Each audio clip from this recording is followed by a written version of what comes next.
going to be adjusting the right left.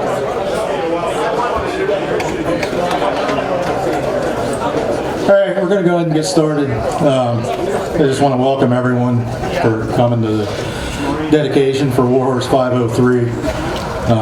Great turnout. I was hoping for a good turnout, and we're pretty close to what we get for our Memorial Day services up here. I think we were over 300 this year for our Memorial Day service. So thanks everyone for coming out. Just going to introduce the members of the Park Commission real quick. Some of them are here today, some of them had other commitments. But we have Howard Wilt, our chairman. He's on the color guard. We have Charles Stutzman. He's over there pedaling the challenge coins.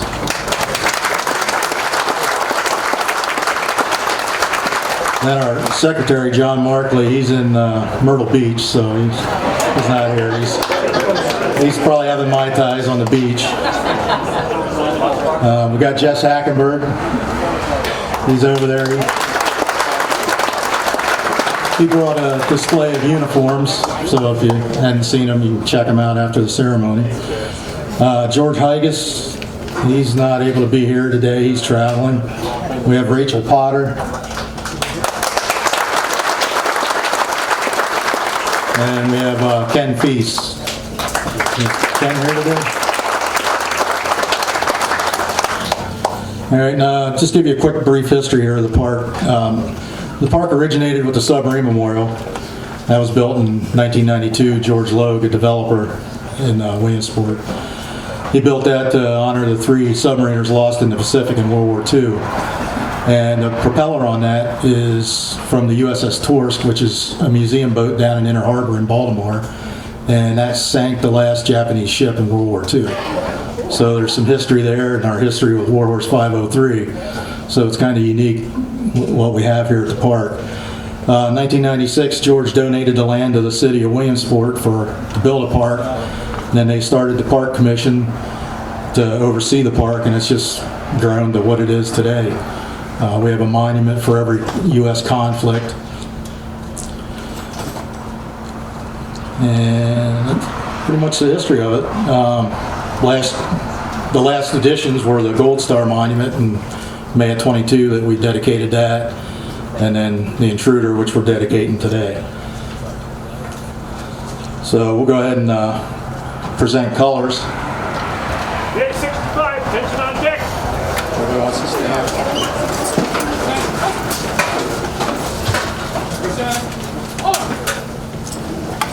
And salute.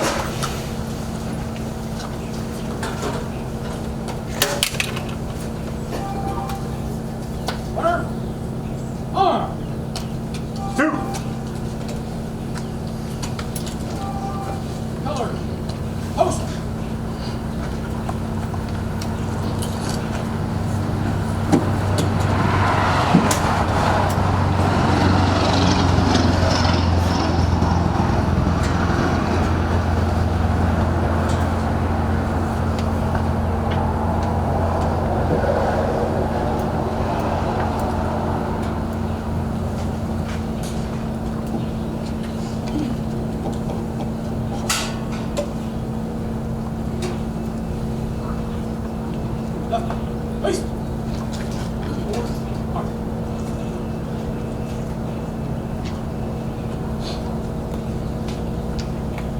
Dismissed.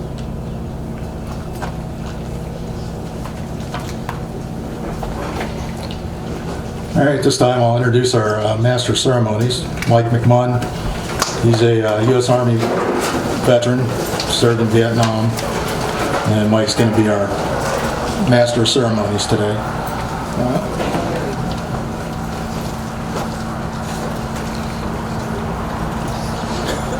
Good morning, ladies and gentlemen, and distinguished guests.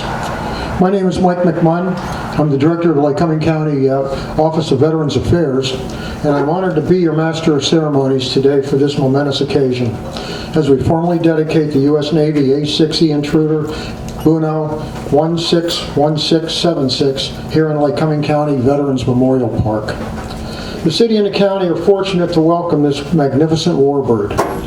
Through the efforts of a dedicated team of city and county officials, the Pennsylvania College of Technology, the Lycoming County Veterans Memorial Park Commission, and many, many volunteers and contractors, the aircraft has been restored to its original glory. I want you to settle in today as we have a fascinating and informative program for you, and as we provide a history of the A-6 and this specific aircraft. Also with us are two naval aviators who flew this aircraft, members of the Intruder Association and Commission member Don Young, who will provide some insight into the Intruder project, the fundraising effort aptly named The Plight of the Intruder. At this time, I will ask you to rise, if you are able, for the invocation by Chaplain Frank Hartzell, Chaplain of the Korean War Veterans of Lycoming County, and please remain standing for our national anthem sung by vocalist Nick Biddle. I would ask you to uncover. Oh Lord, as we come together today, you've given us a beautiful day. A beautiful day to come and to share, to grow, and to dedicate this wonderful planet and the history of it. Father, as we come together, I'd like to share the Navy hymn. Eternal Father, strong to save, whose arm hath bound the restless wave, who bids the mighty ocean deep its own appointed limits keep. Oh, hear us when we cry to Thee for those who peril on the sea.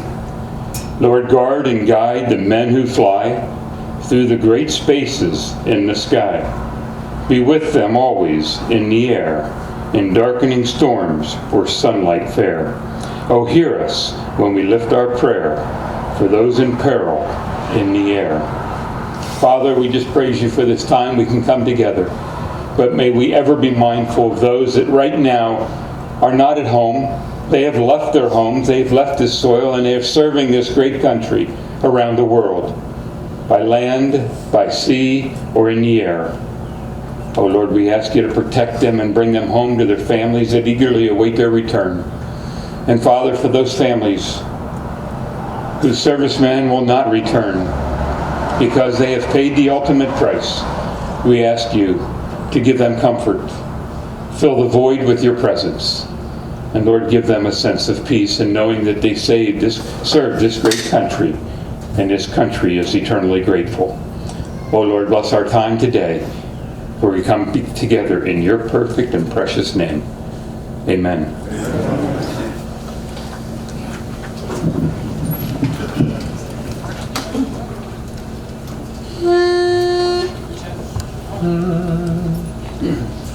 Oh, say, can you see by the dawn's early light what so proudly we hailed at the twilight's last gleaming, whose broad stripes and bright stars through the perilous fight o'er the ramparts we watched were so gallantly streaming, and the rocket's red glare and the bombs bursting in air gave proof through the night that our flag was still there. Oh, say, does that star-spangled banner yet wave o'er the land of the free and the home of the brave?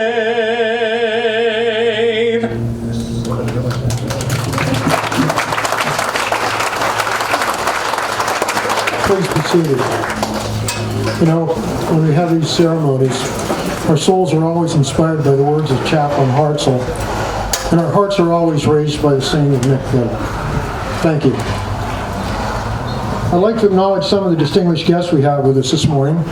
First of all, we have Mayor of the City of Williamsport, Derek Slaughter. Derek Slaughter. Chairman of the Commissioners of Lycoming County, Scott Metzger. And representative from the 38th District of Pennsylvania, Jamie Fleck. Welcome, thank you for coming. I'm now going to turn the microphone back to Don Young to provide some history on the Intruder project.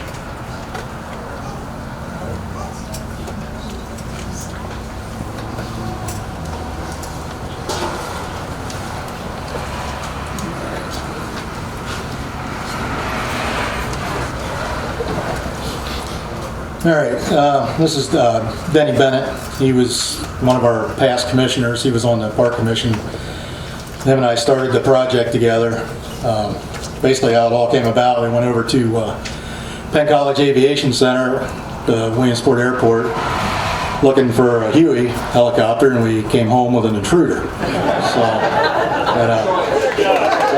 yeah.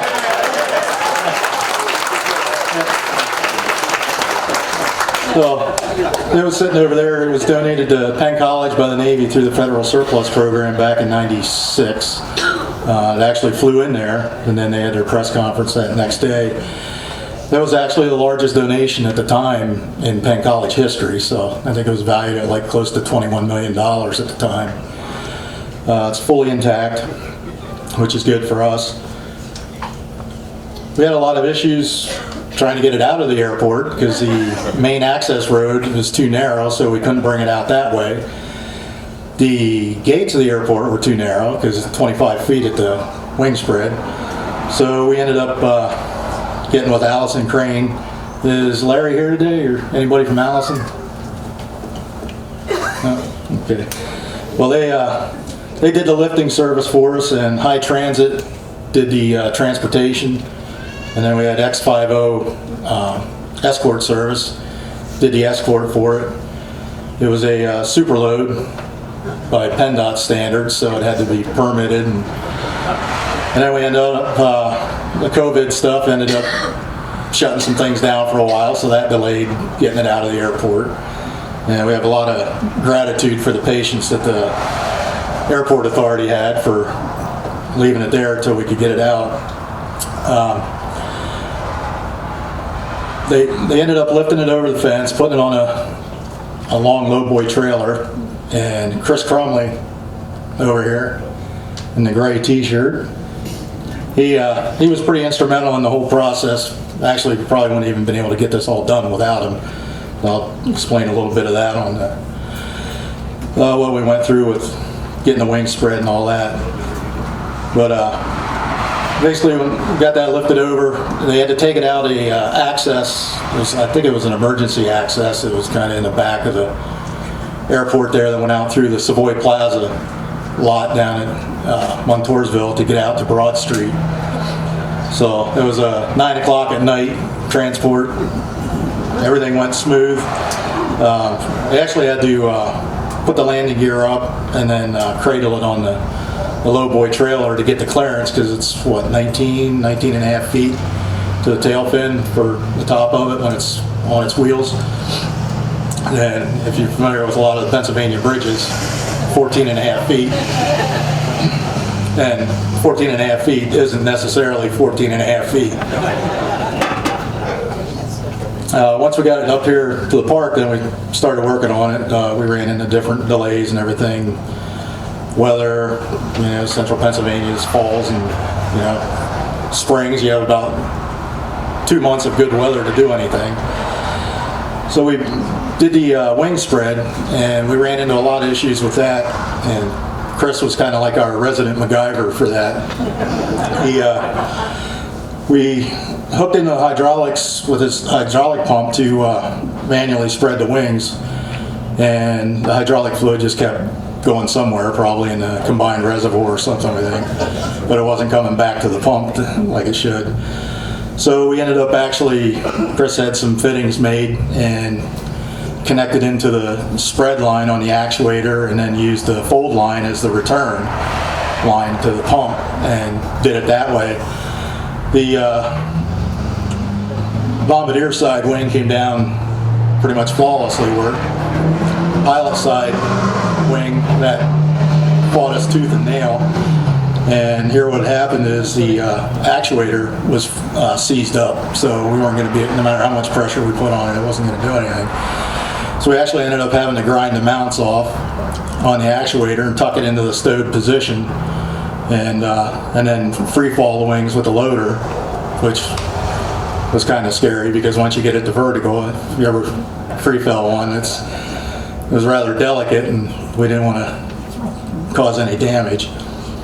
So we managed to get that down. The locking pins, we were able to bypass the hydraulics and use the locking pins, so I don't know if they'll ever unlock again. But we don't plan on moving it again, so although when I talked to them about down there at the Williamsport parade, they asked if we were going to bring the intruder for that. So I'm like, no, we're not going to do that.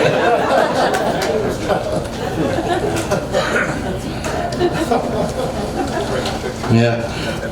And one of the other things is once we got the wings spread, and then we kind of got our timetable moved up because the Gold Star installation, because once that was in, we weren't going to be able to lift it into place because of where the crane would have to sit. So we ended up jockeying everything around, doing the sonotubes, the excavation, everything for that. So we got that into place, and then last fall we were finally able to get it painted. And then about a week before Memorial Day, the rain finally stopped long enough that Fast Signs, who did the graphics for the markings, we were able to get them installed. So, because we, always have, seems like spring is always a rainy spring for us.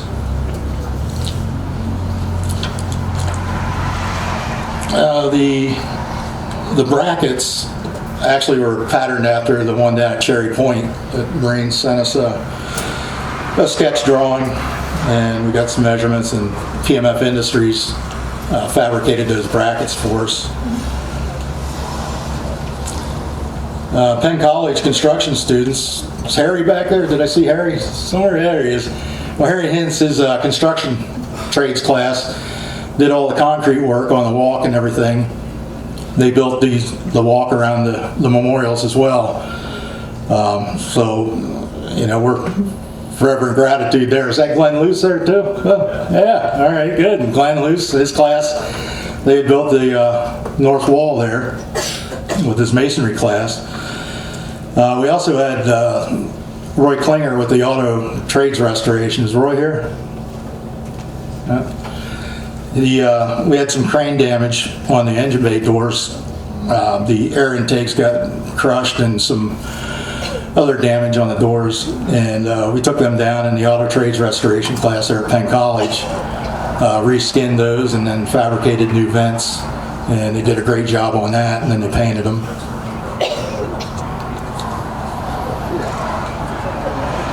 And I think that's about it.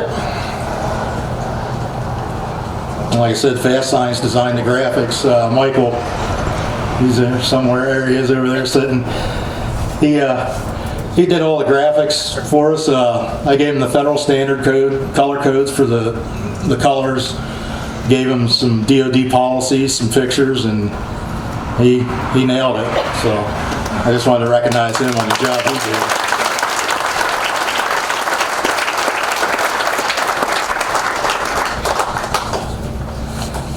Yeah, I'll tell you a funny story here quick with the bird proofing, the spikes on top. Scott from Fast Signs had left his lift up here for us to use to put the bird spikes up on top of the tail fin. Well, we didn't have any, he set it over in the corner, and we didn't have anything big enough to tow it over. So John Markley and I were standing there trying to figure out how we're going to get up there with our ladder. It's not long enough, our extension ladder. So some guy happened to pull in, start taking pictures, and saw him, and I looked, and I'm like, dude, you have a bucket truck. You want to do us a huge favor? He's like, yeah, what do you need? I said, can you go in there and get those up there for us? He's like, yeah, no problem. So 5 minutes, they were done. So it is pretty cool, anytime somebody's driving by, they see you working there, they stop and, help out. You have anything, Dennis? You did good. Okay. All right. Well, before anybody gets a hook out, I guess I'll turn it back over to Mike here.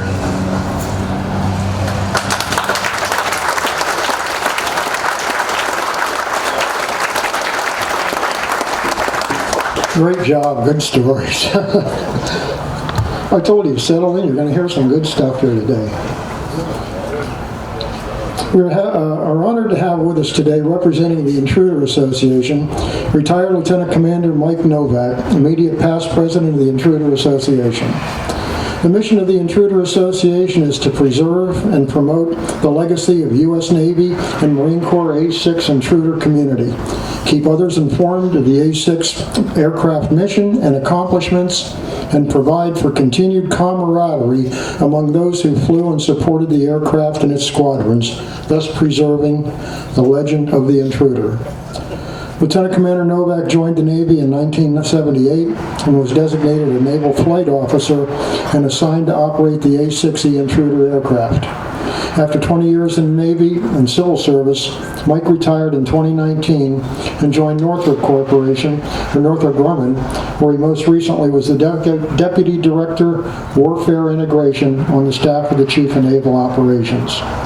We are honored to have Mike Novak and members of the Intruder Association share this day with us. Please welcome Commander Mike Novak.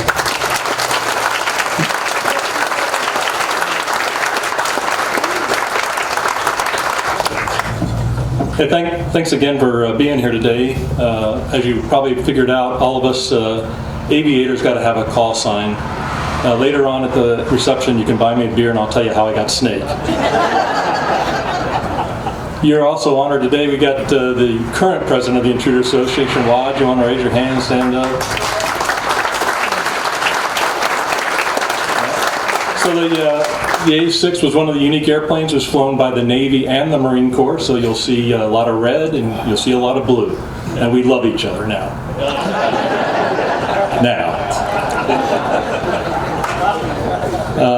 I really appreciate you guys putting this right between Flag Day and Father's Day tomorrow. We got up here in time to see some of the Flag Day ceremonies. That was really impressive. You guys are a very patriotic community, and it shows today.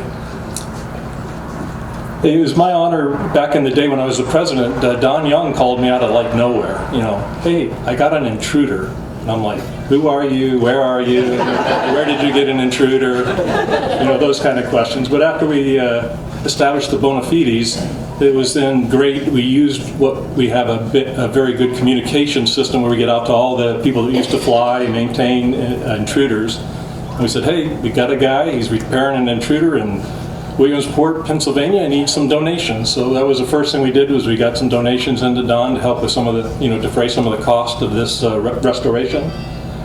And then as you guys got close to the end, we put the word out again about the bricks you're putting around. So a lot of people want to have a little memorial about the time they spent with the Intruder Association, what squadrons they were in. So please, as you're walking around the airplane, look at those bricks and see that. We also were lucky enough to find 2 air crew that actually flew this very airplane in combat, and you'll get to hear more about them later. But just wanted to introduce them to you now, and you can talk to them about their call signs later. So Mike, vote. Raise your hand, Mike. He was the pilot.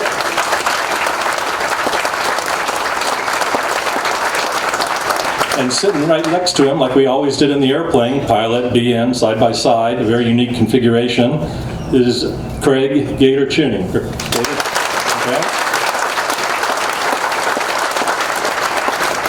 They're going to tell us a story about a very special mission they did when they paid a visit to a city called Benina in Libya, and gave a little message to a guy named Gaddafi. I'm not going to take any of their thunder away from them.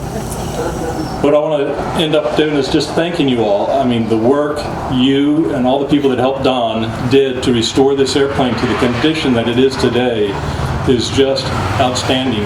For any of us that flew or maintained the airplane, you're giving us a nice day, a really nice day.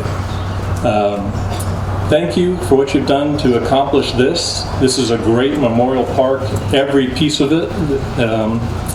So I just want to say thank you again, and God bless you, and God bless the United States of America. Thank you.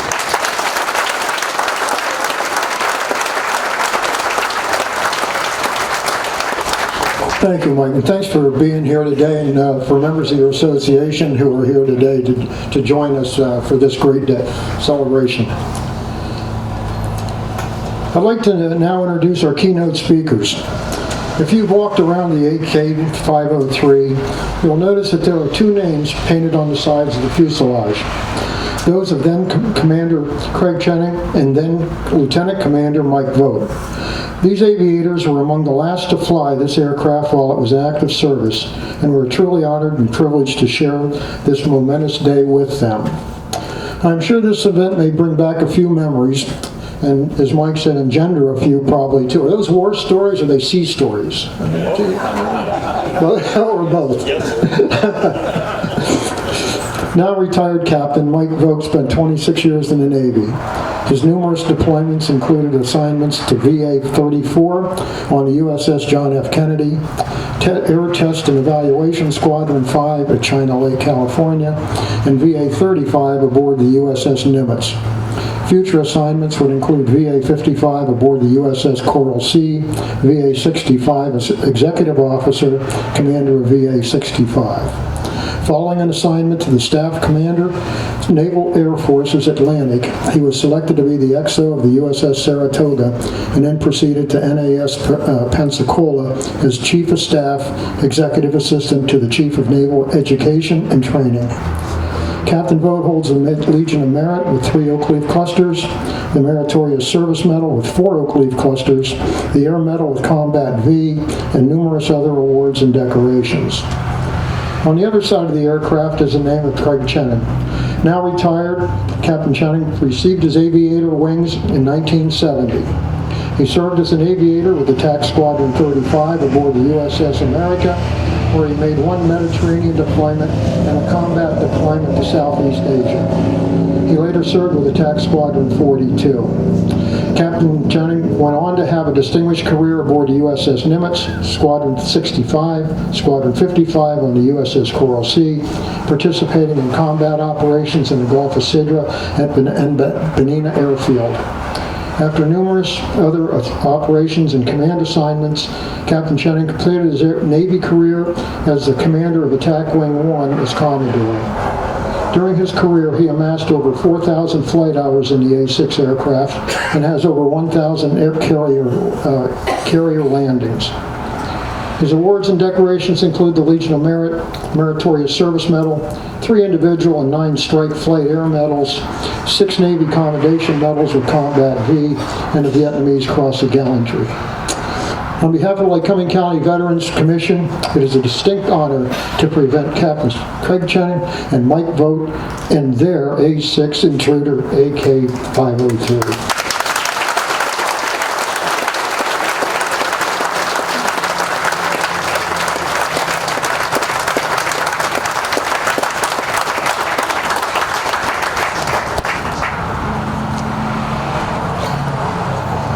Gotta get positioned properly. David's always got me on the right. There's a reason I'm on the right. Because I am. Good morning, Williamsport. Good morning. Good morning, intruders. Good morning. Got any cupcakes out there? Tigers. I'm with you. How about green ponds? There's some. Yep. War horses? Yeah. Thank you so much for joining us today. I know Gator and I are both flattered that you're going to share this unusual ceremony with us.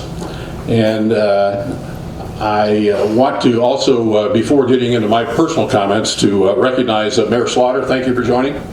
Representative Flick, thank you also for joining.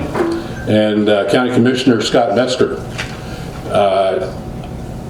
You've heard his name a couple of times today already, but I can assure you that with the time I spent on the telephone with him and through emails and texts, etc., He's the go-to guy for anything that has to do with this airplane and this park.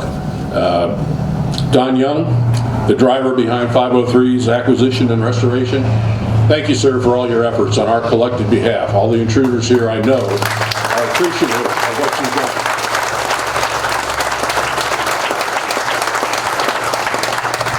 Also want to recognize the restoration volunteers. Any volunteers here today?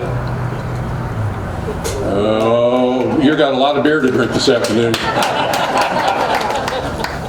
Maintainers and ordies from 42, 55, and 65. I know there's a few of you guys here. Thank you for joining us.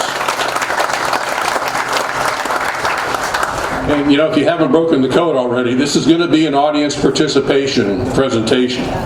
Pay attention, don't daydream, because the next question may be directed to you.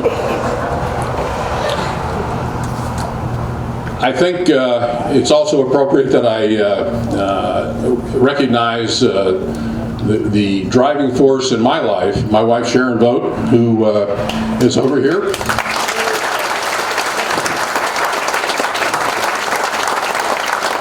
And if I don't do something stupid between now and Monday we'll celebrate our 52nd wedding anniversary.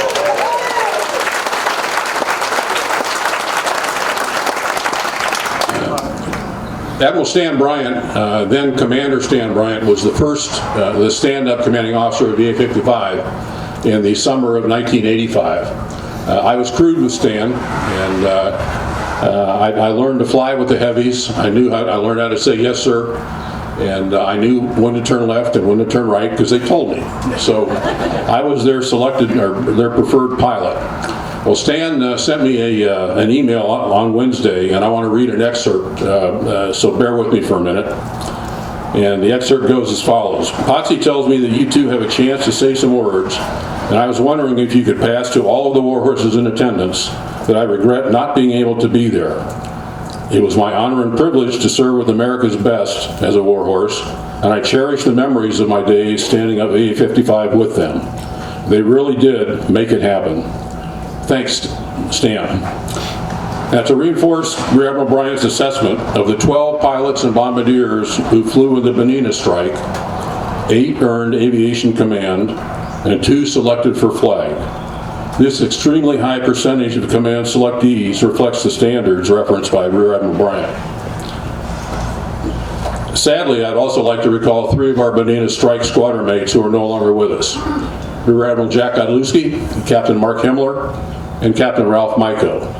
At the airplane, you'll note commemorative bricks already in place for Jack and Nose, and I think I can probably pulse the warhorses in attendance to cough up some bucks to get something for Mouse as well. So talk to me afterwards. Yeah. Once again, many thanks to all of the distinguished guests from the local area that have worked tirelessly to put this all together, make this old airplane look like it should look, like it used to look. I'd like to recognize my wife of 47 years, Susan, over there.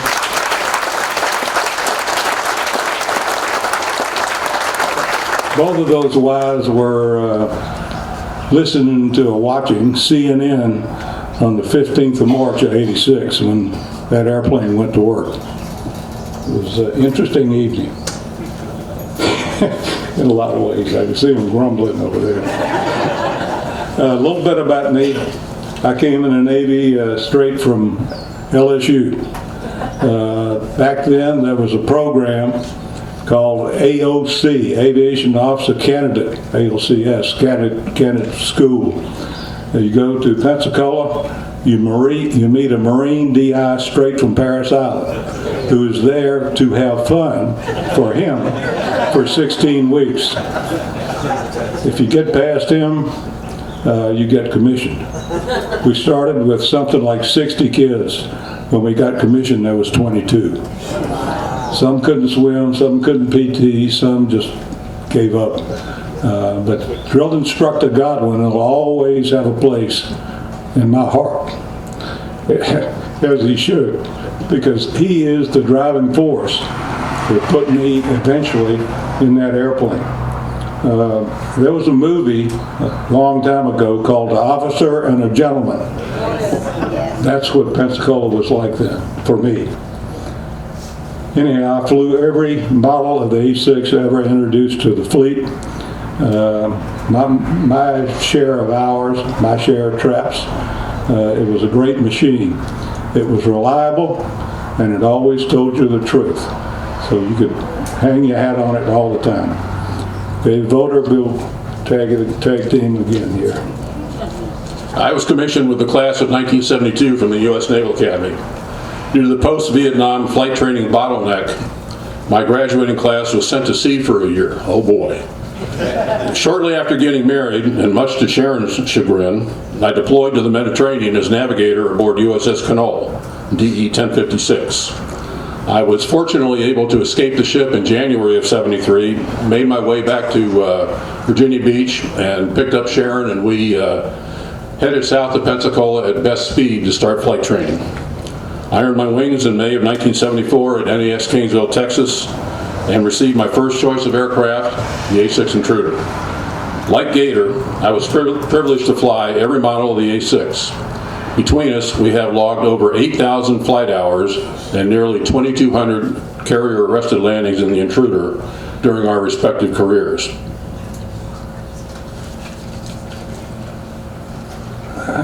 Once I arrived in VA 55, I realized it was the newest stand-up A-6 squadron in the Navy. We had 16 jets. They were all relatively new, and we had a unique capability. That airplane does not have a FLIR turret on it. That's an infrared and laser device that hangs underneath the nose. It gave you very accurate determination of what the target is, where it is, the range to it for precise weapons release and guidance when you use the laser. In any event, I joined VA 55 that was going to deploy aboard USS Carl C. My previous sea tour, I was the maintenance officer in Attack Squadron 65, where a lot of these guys are from, where I was designated an Air Wing Strike Lead. And once we got to Carl C, and I was in VA 55, that carried over. I became the designated strike lead for VA 55 as well. And what that means, targets that are deemed desirable to be destroyed by command authority, you have to plan them. You have to coordinate with all the ships in the battle group, all the other airplanes in the air wing. And that's what a strike lead, an air wing strike lead is responsible for. Once I got to Coral Sea and VA 55, I realized we were going to deploy to the Mid in the fall of 1985. As I said, by the end of the year, I was a qualified strike lead for the wing in Coral Sea. Prior to leaving Norfolk for the deployment, the flag staff, that is the admiral staff, handed out designated potential targets for the mid-cruise. Go past Gibraltar and you got to be ready to roll once you get there. So on the crossing, each individual that's a strike lead is handed a package that said, okay, this is your target, go plan it. Come back and brief the admiral on how you're going to hit it, what you're going to take to it, what the timing is, and how many airplanes you need. So on the crossing from Norfolk to Gibraltar, that's what I did, is what all of us did that were strike leads for the air wing. And once you get there, and it's approved, and you make the modifications that the admiral designates, tells you need to make, 3 bags full, you put it in a can, and you put it away. And that's what we did with the plan for Benina Airfield. Voter, back to you.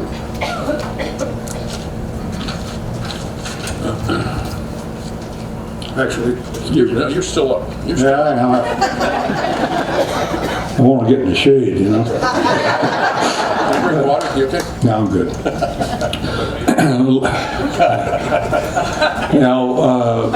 Once I looked at the target closely, it's a pretty massive airfield. It's a MiG fighter base, 25 miles east of Benghazi out in the desert.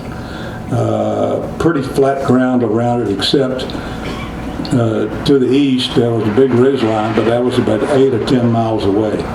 Later on, that would prove to be the best point with which to observe the damage that we did that night, because there was part of the SEAL team up there taking pictures and watching us. Anyhow, I looked at the defensive systems, the guns, the missiles, and where they were located, and determined the best way to strike Panina was going to be night, low level. And when I say low level, I mean 300 feet above the ground going 450 knots, trying to avoid the ridge lines and the mountains, and putting as much dirt between you and the SAM sites that are shooting at you as you can. That's how you survive. After my planning and the Admiral's approval, it was put back in the can and we waited. And we waited. And we waited. By mid-March of 1986, Coral Sea was stationed in the central Mediterranean. We'd been flying pretty boring, actually, armed surface combat air patrol missions for several weeks in the Gulf of Sidra, below Gaddafi's purported line of death. Our SUCAP, or Surface Combat Air Patrol Ordnance, load consisted of 4 Mark 20 Rockeye cluster bombs and 2 AIM-9 Sidewinder missiles, which gave us a limited air-to-surface and air-to-air offensive punch. The reason the ordnance load was so low is because if we didn't expend it, we had to bring it back aboard the ship. And our aircraft have weight limitations for landing, so we had to make a compromise and put something on the jets that would get somebody's attention and would give us some self-protection in the event we faced Libyan MiGs, and it was just us versus the MiGs, so we had the Sidewinders mounted as well. On the morning of the 26th of March, 1986, Gator and I were manned up in 503 as the manned spare. Believe it or not, the XO took a manned spare for the 5:15 launch. I was with him. We were manned up in 503 as the manned spare for the 5:15 launch. Now, we often spared important missions so as to have a backup aircraft if the primary aborted the launch for a mechanical reason. As Providence would have it, and this has nothing to do with the fact that I wanted to go fly, our primary aircraft aborted, and Gator and I taxied to the CAT. Who was in the primary? I don't know, was it? Yes. Darn. Responsible. Immediately after launch, we were given a hot vector with the direction to Buster. Now, the Buster is aviation language to go at max speed, as fast as you can go. So I did. I bent the throttles over the quadrant and proceeded south. We didn't really know where we were going other than deeper into the Gulf. Shortly thereafter, the Admiral came on the line, and he had a very distinctive voice. We recognized his voice. Very unusual for the Admiral to talk to us, but he did. And at this time, he wasn't yelling at Gator. He was just giving us direction. He gave us the code word to attack. Now, we didn't know exactly what we were directed to attack, but I can tell you what, when I heard that code word, I sucked up the seat cushion real quick, for starters, and both of us started reaching for the armament control unit to set up the weapon, the weapon selection and how they come off the airplane, et cetera, et cetera. We got our combat checklist done, and we were heading south. Now, we offset to the east. Remember, this was the 5:15 launch, so the sun was coming up behind us. We did that offset so that the bad guys would have to look into the sun and not us. We transited at about 2,000 to 3,000 feet, and we were doing probably 450 knots at that point because we were trying to get down south in a hurry. And I just remember the prickly sensation that we were too high. A-6 guys don't like to be high. They want to be low. They want to be low and fast, and they want to be down in the weeds because that's where we felt most protected. Well, we confirmed our armament control unit setup and started a gradual descent when Gator actually acquired the fast-moving patrol boat on his radar. Once we got that and we saw what was going on, we agreed that our best attack profile was a pop-up bore sight. Now, I want the people in the front rows to be very careful here, because as I describe this maneuver, I may shoot down my watch, and I don't want you to get injured. So the pop-up bore sight maneuver is a very aggressive offensive maneuver for close-in weapon delivery. The maneuver goes, like if this is my target right here, there's my watch, watch out. This is the target. The intruder is going to come in low and fast and move in 3 dimensions at very high G. So you're going to lift up the nose, pull away, roll inverted at the top, pull the nose down, roll out, put your pipper on the target, pickle, and pull. Max altitude being less than 3,000 feet total. So that's the pop-up bore sight maneuver that we performed. Now, upon Gator's FLIR determination, after looking through the FLIR and confirming that this was in fact a combatant, a Nanuchka, which is a Russian export fast patrol boat, armed with 4 SSN-2 Charlie surface-to-surface missiles. Those missiles had a 220 nautical mile range. We were probably 180 miles from Coral Sea at this point. So the ship was definitely being threatened. And we were directed to attack this ship because the Admiral got intelligence from whatever black source was available that this guy was meant business and he was coming after Coral Sea. So it was our job to deter him. And we knew the pop-up bore sight was the most effective and probably survivable profile against this ship, because this ship was armed with a very, very capable and deadly point defense missile system, the SAN-4. And this whole system was contained on the bow of the ship, and it was hidden behind what we call a manhole cover. It was really an armored door that rotated to the side, and the launcher popped up through that, and that's how the missiles were launched from the ship. Well, we didn't know whether the Nanuchka saw us, knew we were there, didn't know anything, but we were alone, unafraid, ID card in our teeth, and we were going to go after this guy. We did the pop-up. I remember rolling out, designating the aim point at the manhole cover on the bow of the ship. Now, got any hunters out here? Bird shooters? You know, if you got a moving target, you got to lead the target. So, yeah, I wanted my string of bombs to go right down the center of the ship, and so that meant I had to lead the aim point. I did. Gator confirmed the aim point selection. I committed, pulled hard, and pulled off target. Watch out, watch. So as I pulled off, I looked over my shoulder and I see a string of white bomblets hitting the water. The ship showing up and a big black spot in the middle of that where the bomblets hit the ship, and then white bomblets beyond that. So this whole string was centered on the ship right in the center. It was a direct hit. It was a bullseye. So we're very proud of that. Okay, after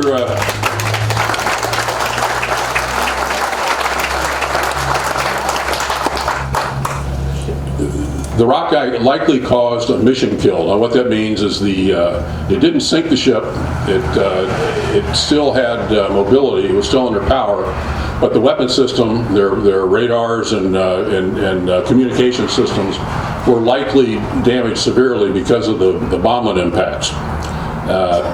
So after we pulled off target, ran away, got about 4 or 5 miles away where we could relax a minute because the SAN-4 wasn't capable beyond about 4 miles.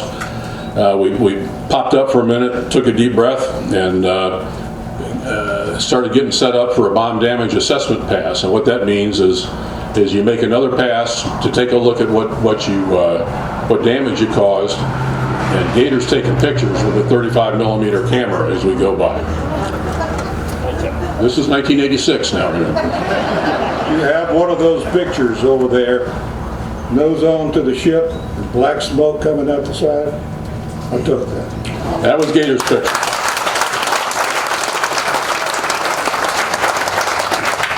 That picture appeared on the front page of Time magazine the next week with attribution to the U.S. Navy. After, as we made our BD-8 pass, which was low and fast, again, because we didn't, this guy was still moving. We didn't know what capabilities he still had. So the only ordnance we had left was sidewinders, air-to-air missiles. Well, this was a heat source. The ship was burning. Up goes the switches for sidewinders, and we go roaring in there, and I've got good tone on both missiles. Both missiles were tracking that heat source. And we determined between us that if they show anything, any signs that they don't like what we did, we're going to hose them with the sidewinders.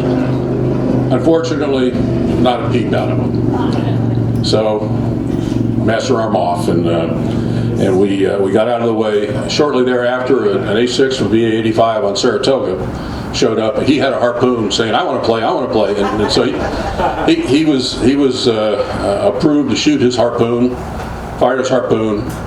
The missile worked as advertised, sunk the Nanuchka.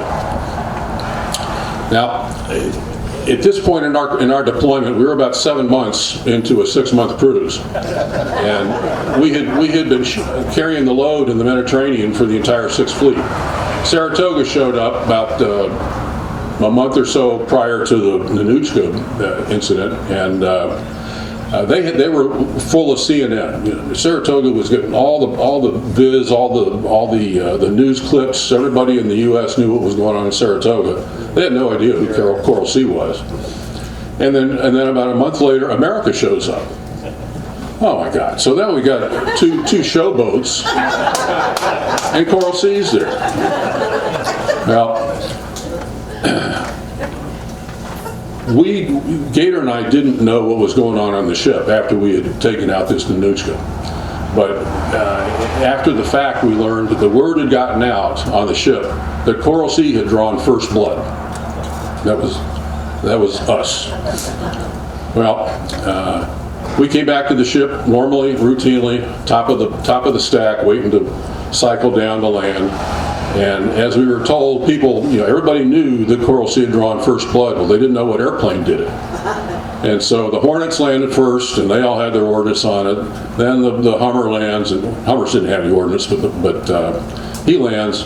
And finally, this lone A-6 comes around the corner, rolls out wings level in the groove.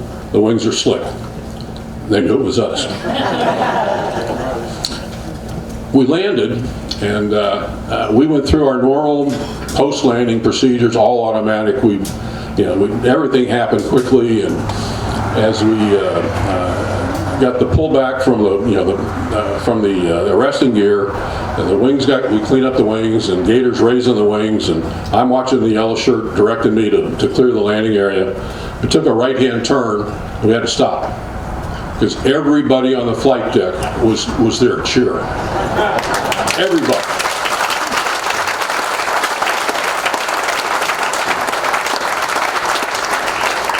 Now, you remember the reception that Tom Cruise got in Top Gun? I wonder where they got that idea.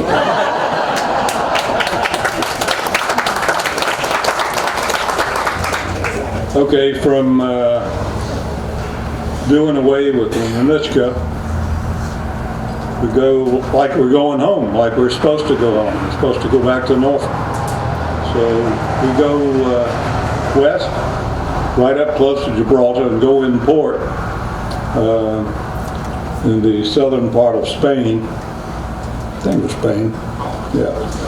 And as you would expect, a little party going on.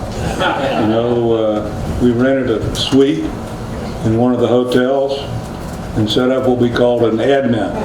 It's, somebody knows what that means. Stocked with food every afternoon and alcohol of some sort round the clock. But there was an unwritten rule that you didn't start the alcohol until 1600, 4 o'clock each day. That's pretty true. But in any event, there we are. We think we're going home. A little celebration of the demise of the Nanuchka. And next thing we hear is everybody back to the boat. We're not going home. We're going east. There were 2 carriers there that played America and Coral Sea. Saratoga gone home by then, I think.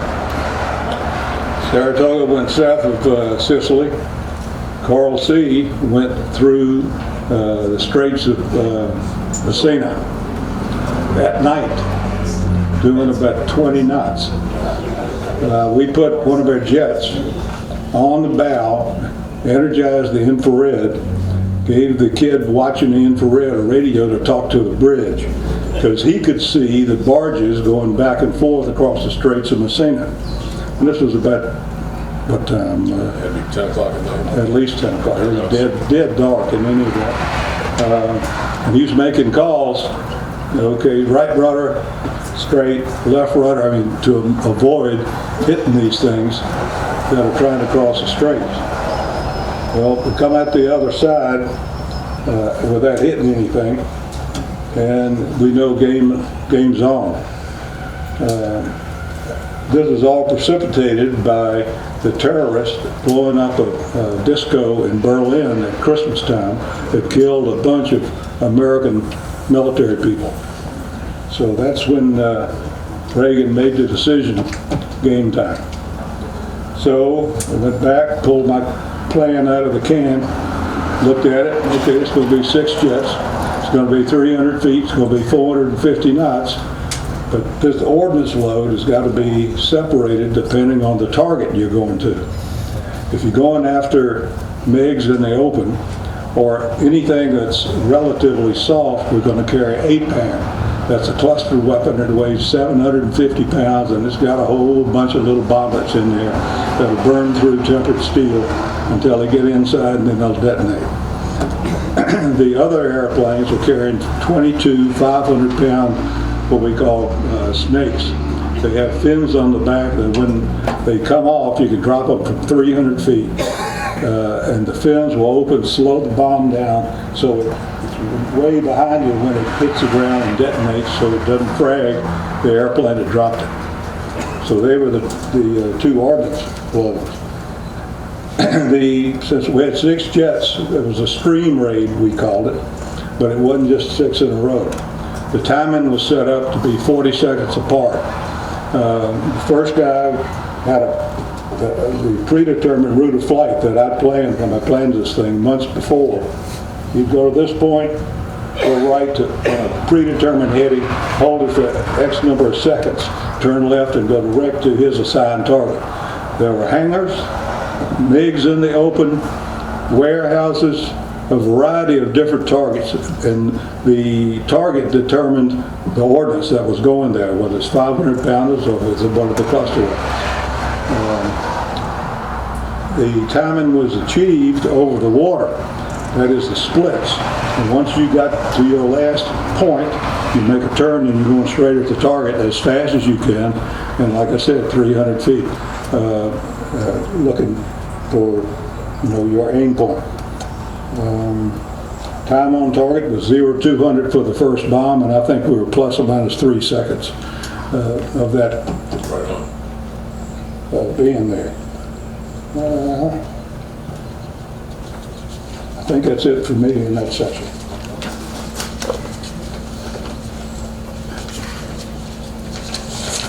Lots of sections.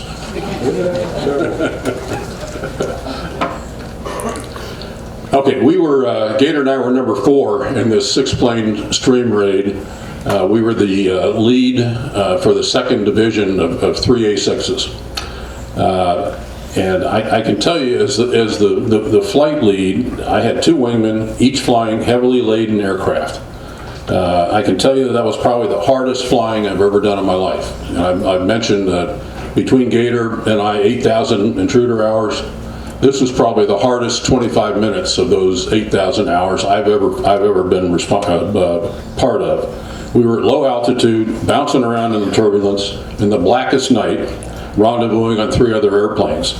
My main concern as we were in a left echelon trying to join was my Dash 3, my last airplane, If I got low on the altitude and got sucked a little bit on the bearing, I'm going to scrape him off in the ocean.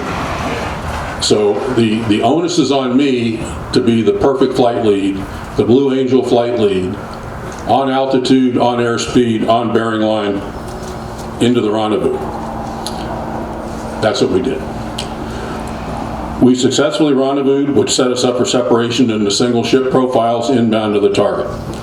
Now, I'll differ with Gator here a little bit. He's talking 300 feet. I had the radar altimeter bug set at 100 feet. I mentioned earlier, I get uncomfortable at altitude. And so I've got the rad alt set at 100 feet. We're bouncing off 100 feet. But we were close. We were between 100 and 300. So, but we were doing 420 knots. That was important because we had to maintain separation between ourselves and the aircraft ahead of us, or we could get involved with some fratricide. We could ultimately fly through the leading aircraft's fragmentation or secondary explosions and knock ourselves down. So we had to maintain the airspeed. Our coast endpoint was an active SA-6 site. Those of you who've flown know the capabilities of the SA-6, continuous wave driven and guided missile. Very capable, very dangerous. But Gator selected that as our coast endpoint because that was the only thing that provided verticality on the coastline. Coastline was otherwise flat. Remember, we're flying into the North African desert, and there's nothing there. So the radar vans that supported the SA-6 were the only things that were radar significant. Gator selected that as an aim point, and he conveniently coerced a couple of our support Hornet drivers to fire high-speed anti-radiation missiles at that site, and they took the site offline for us before we got there. So we were not threatened by the SA-6. We're about 3 minutes from the target, still over the water, and we're roaring along at 100 feet. Gator's head down in the scope, and he's looking to refine his navigation plan, his targeting, and he's doing the hard work. I'm just flying the jet. I look up to the right, and I start seeing flashes on the horizon, and I know that's the ordnance from my lead aircrafts, number 1 and 2, and those weapons are exploding. And in the flashes, I start seeing telephone poles coming up. Surface-to-air missiles. Well, in the most manly voice I could muster, I said, "Gator, Sam's in the air." Gator was head down in the scope. And I'll never forget, ever. His head comes out of the scope slowly, looks to the right, goes back down into the scope, and in his own inimitable Southern Louisiana backwoods drawl says, "Voter, I'll worry about the Sams. You keep us out of the water." Well, we did. As I mentioned earlier, at this point the radar altimeter was bouncing off 100 feet and our airspeed was around 420 knots. Now that's a quotable quote that will stick with me forever, I guarantee you. Our route of flight after the coast endpoint, we hit the coast endpoint, took about a 30-degree right turn, direct to the target. Pretty simple. By the time we got to the target area, the first 3 airplanes had stirred things up. There's a lot of metal in the air. Metal, guns, missiles, fragmentation. On our the final leg of our route, Gator had begun automatic chaff and flare expenditure during our final attack. Now the chaff and flare is intended to spoof tracking radars and allow us to proceed without being targeted. Now the significance of this crew decision, it's a crew decision, will come into play a little shortly. Now in this attack, our internal communication was simple. Through hours and hours and hours of practice and training, he and I had established an abbreviated cadence that kept each other fully apprised of what the other was doing. I mean, I didn't have to do anything but tap his knee and point to something. I'd get a head nod, and Gator knew exactly what I was going to do. If he wanted me to turn left or something, he'd hit me on the side of the head, and I'd go left. But We had internal communications that were very abbreviated, and there was no doubt in either of our minds what the other wanted to happen. And I remember part of my personal checklist was as we got in close to the target to do what was called a COP check on the trigger, computer optical positioning, and what that did was allowed the FLIR presentation that Gator was looking at to be displayed on my primary attitude reference, so I could see what he was looking at in the dark on the FLIR. And so I at about 4 miles from the target, I did a quick COP check, and I'm looking at Gator's FLIR reticles, these aiming points, right in the center of a string of probably 10 or 12 MiG-23s. Right behind it is conveniently placed a hangar. Wow. Good planning, Gator. As our weapons released, 503 literally leapt forward. I mean, it must have picked up 50 knots when we got rid of 15,000 pounds of ordnance. And I glanced over my left shoulder. I just saw the world exploding behind us. If you've ever seen those World War II comic books where P-51s are pulling off a train and the train's blowing up, and that's exactly what it looked like. It was absolutely amazing. It didn't attract my attention away from what I was doing, but it was a pretty good feeling that we had hurt somebody that morning. As I swiveled around forward, our strike lead made the only radio call of the entire strike. And the call, this is another call I'll never forget. Horses, watch the tower off target. So I'm looking, I come right back ahead, here's horses, watch the tower, and I'm looking at the Eiffel Tower from right on the nose. We're bore-sighted on this uncharted tower. And all I could think of is I went into a brake turn, and it probably hurt Gator's neck, but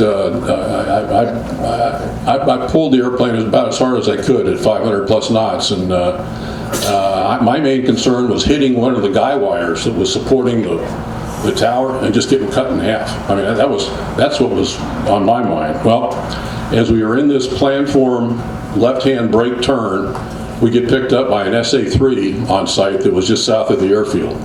So we get this high warble in our radar homing and warning gear telling us that we're being tracked. And we're being tracked by an SA-3, which has capability from 200 feet to about 80,000 feet out to about 30 miles. So we are now trying to avoid getting shot at by this SA-3. We got no chaff and flares because we'd used that coming in. And I also forgot to mention, when I mentioned a lot of metal in the air, the wingman behind me told me after the strike that he saw a missile directly overfly our cockpit at weapon release. We were silhouetted against the flames, I guess, and he saw what was probably a handheld missile that fortunately missed. But in any event, we're in this plan view turn and get lit up by an SA-3, and I reversed, and all we could do to fight this SA-3 was to break lock. Well, the only way to break lock in the desert is to try and hide behind a dune, a sand dune, or maneuver. That's all we had available. We had no chaff and flares, so we were at full power for the next probably 7 to 8 minutes, jinking up and down, back and forth, trying to find something to hide behind. And we're still down at 200 feet now, going real fast. Remember, I get prickly when we get high, so we're going pretty fast off target, and we finally got to about 30 miles and figured, okay, he can't touch us here. And so we made I decelled to about 360 knots, which was a comfortable speed, and started making our way back to the coast to head back to the ship.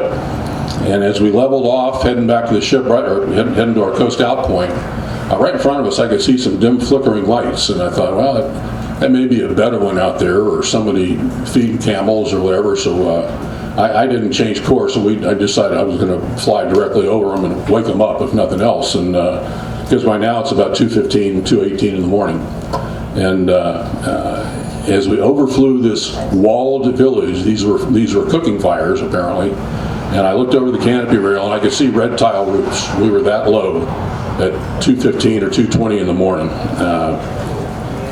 So I guess our night vision was pretty acute. We hit our coast out point and began a climb to return to the ship. As we passed about 5,000 feet on the climb, I began to relax a little and resumed my normal instrument scan. Now remember, I'd been trusting 503 throughout this whole mission. I wasn't looking at the gauges that much to see what the engines were doing, or oil pressure, or hydraulic gauges, any of that normal stuff. I was worried about the attitude reference and the altitude. And I was worried about gator hitting me. So what I saw when I resumed my scan just horrified me. I hit gator's leg, I pointed to the fuel gauge, 1,200 pounds remaining. And we got at least 200 miles to the ship. We've been burning about 8,000 pounds an hour. Now, here's where the first question comes. NATOP's bold. Where's Vito? Vito, pack forward. What does NATOP say about when the gas gauge is at 1,200 pounds? It's very unreliable and you could without a gas. That's exactly what we thought. Well, when I saw that, I immediately picked up a bingo profile. A bingo is another acronym or code word for max range cruise, if you will. And so you configure the airplane and fly a certain angle of attack and airspeed, and that gets you the best, the max bang for the buck, the most miles per gallon.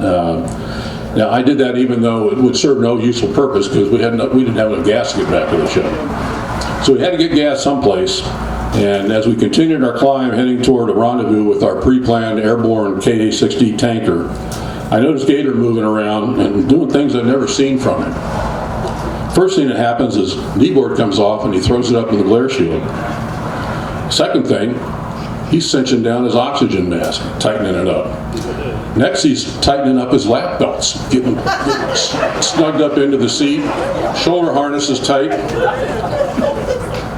In a flash of brilliance, I realized he was preparing for a potential ejection. Not to be outdone, I followed suit. I did the same thing. Now, finding the tanker and getting rendezvoused was not without unusual challenges. And one of those challenges is sitting right over here. Tom McCavitt, the bombardier in that tanker. Tom and his pilot gave us 8,000 pounds of gas that night.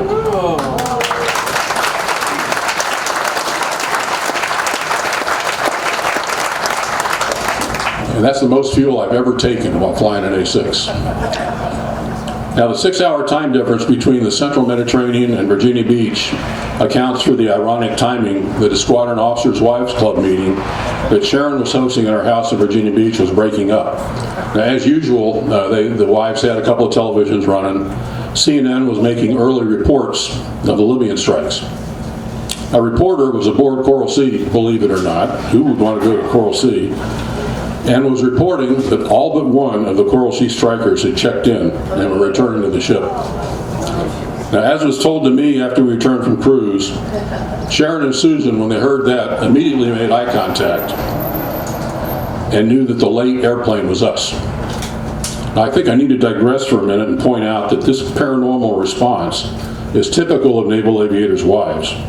They know everything. They don't let us get away with anything. Now, they were relieved when 20 minutes or so later, CNN reported that all strikers were accounted for.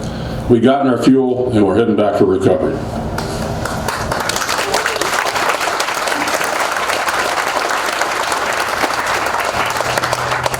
Now, in closing for my part, we're here to celebrate the success of one of our national treasures and the men who flew and maintained Warhorse 503.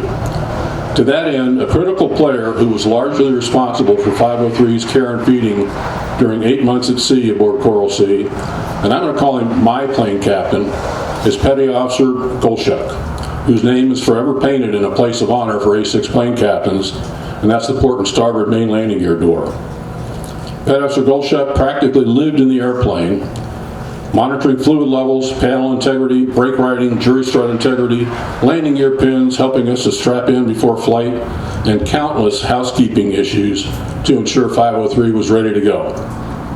38 years is a long time, and I can't recall if I truly thank you for your dedication, attention to detail, and tenacity as my plane captain. So today, as we celebrate the proud service of 503 and all the war horses, I want to take one more opportunity to recognize you and thank you for your service. I salute you.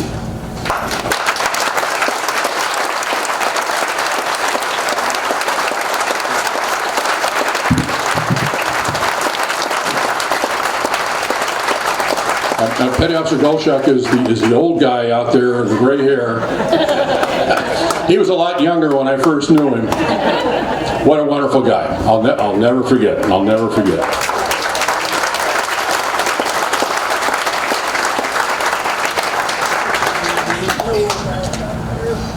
Upon conclusion of the ceremony, Porter and I have some small tokens of our appreciation to distribute to the volunteers that made this airplane look like it looks and be here like it is, that we'd like to share with you. Thank you all for being here and for listening to two old farts, if you'll share memories. Great machine. Saved me a lot of times in Vietnam and certainly in this experience. Thank you for the enthusiastic audience participation, courtesy, camaraderie you displayed today. May 503 long stand in this place of honor and remembrance as a combat-proving warbird that always got its crew home.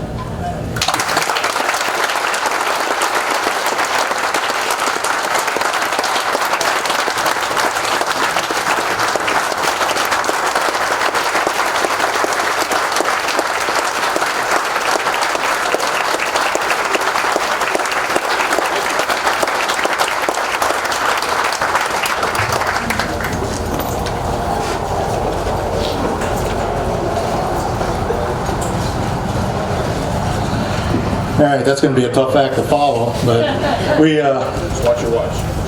yeah, I don't want to shoot my watch down. But as a token of appreciation and everything, I had Mike over at Fast Signs. He was able to scale down our information display sign to 11 by 17. So I wanted to give that to Boater, Gator, and Pete. If you want to come up? Pete.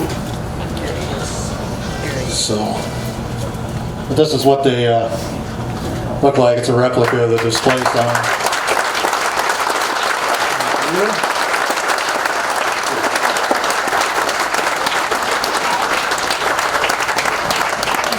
Thank you, sir.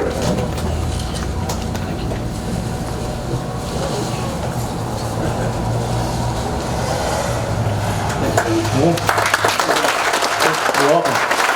And also has one of our commemorative challenge points to give each of you here. So that's our I got a weight limit. dedication challenge point. Well, you might have to take the Amtrak. They don't have a weight limit on the luggage. One for you, Gator. Thank you, sir. Thank you, sir. All right, and I think gentlemen from VA65 have something as well. Of all personnel served VA65 from 1945 to 1993. Please accept this for our appreciation and thank you very much for serving. Thank you, sir. Thank you.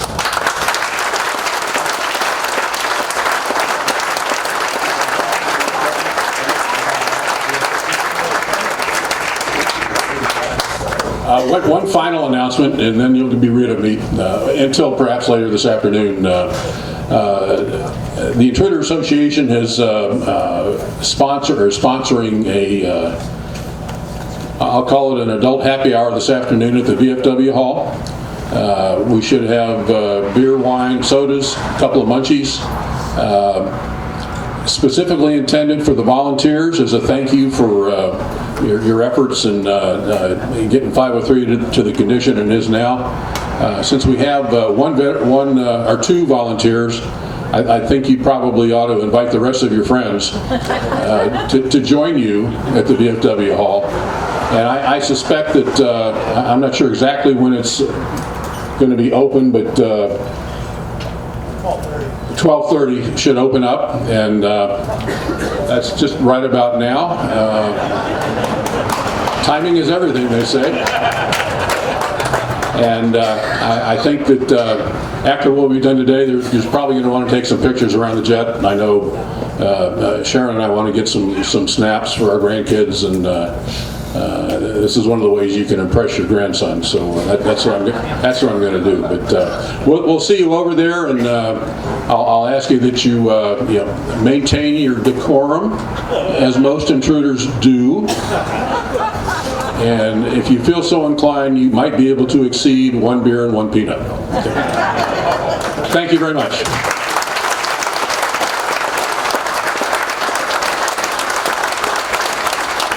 Hey, just real quick, that's the VFW post over in Du Bois Town, just across the Arch Street Bridge there.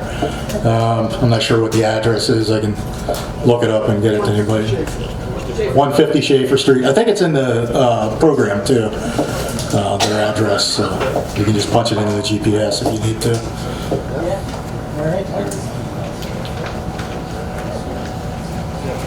Well, I don't think you were disappointed in the presentation today.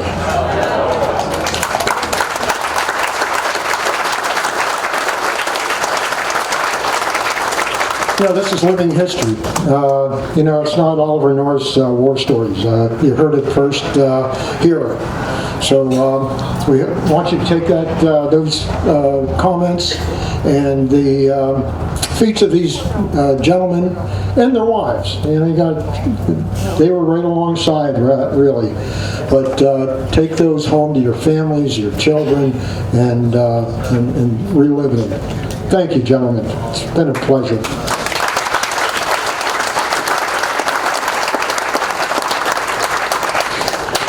Oh, and you better be prepared with a challenge coin because, or you're going to be buying beer all afternoon.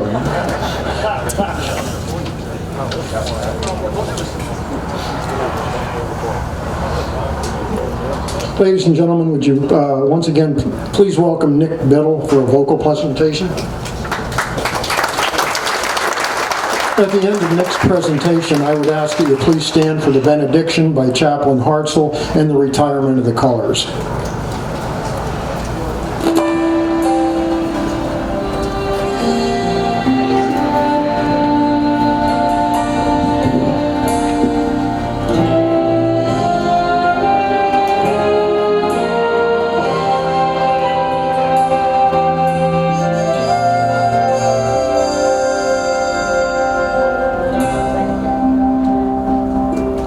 If tomorrow all the things were gone I'd worked for all my life, and I had to start again with just my children and my wife, I'd thank my lucky stars to be living here today, 'cause the flag still stands for freedom and they can't take that away. And I'm proud to be an American, where at least I know I'm free. And I won't forget the men who died, who gave that right to me. And I'd gladly stand up next to you and defend her still today. 'Cause there ain't no doubt I love this land. God bless the USA.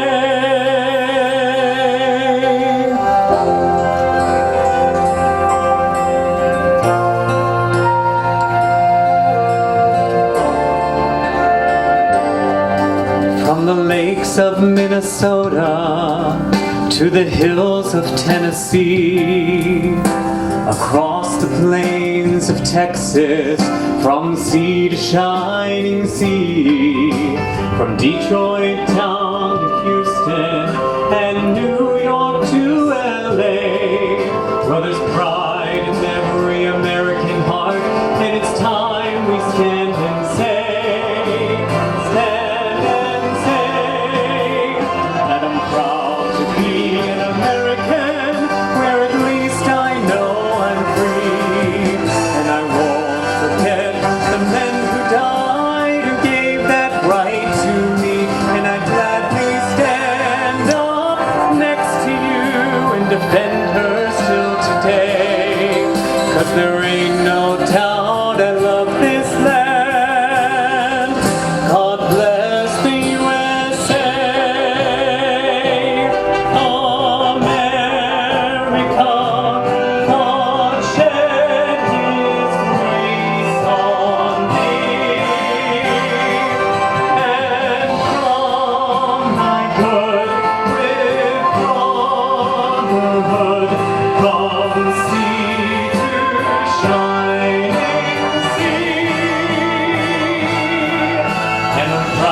to be an American where at least I know I'm free. And I won't forget the men who died, who gave that right to me. And I proudly stand up next to you and defend her still today.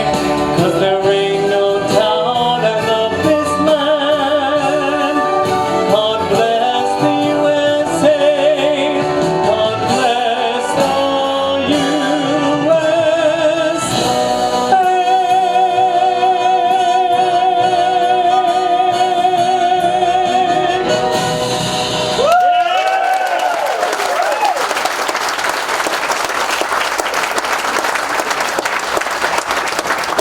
If you would uncover. I began this with an invocation with the first and third verses from the Navy hymn. The last two lines of both, "Oh, hear us when we cry to Thee, for those in peril on the sea." And the third verse, "Oh, hear us when we lift our prayer, for those in peril in the air."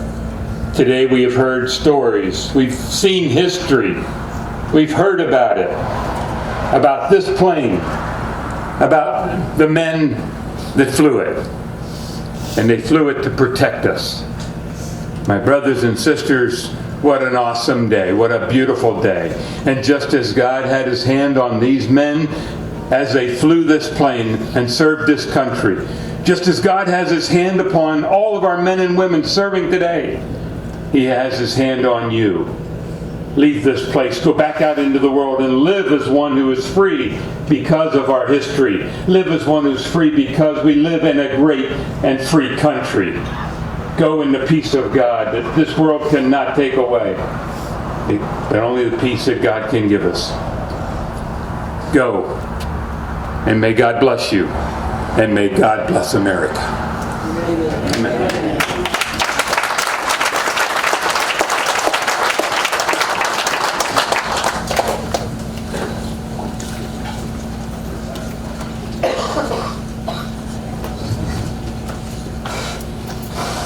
Color Guard Captain, retire the colors.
I'd like to thank everybody for your attendance here today. It's been a magnificent day.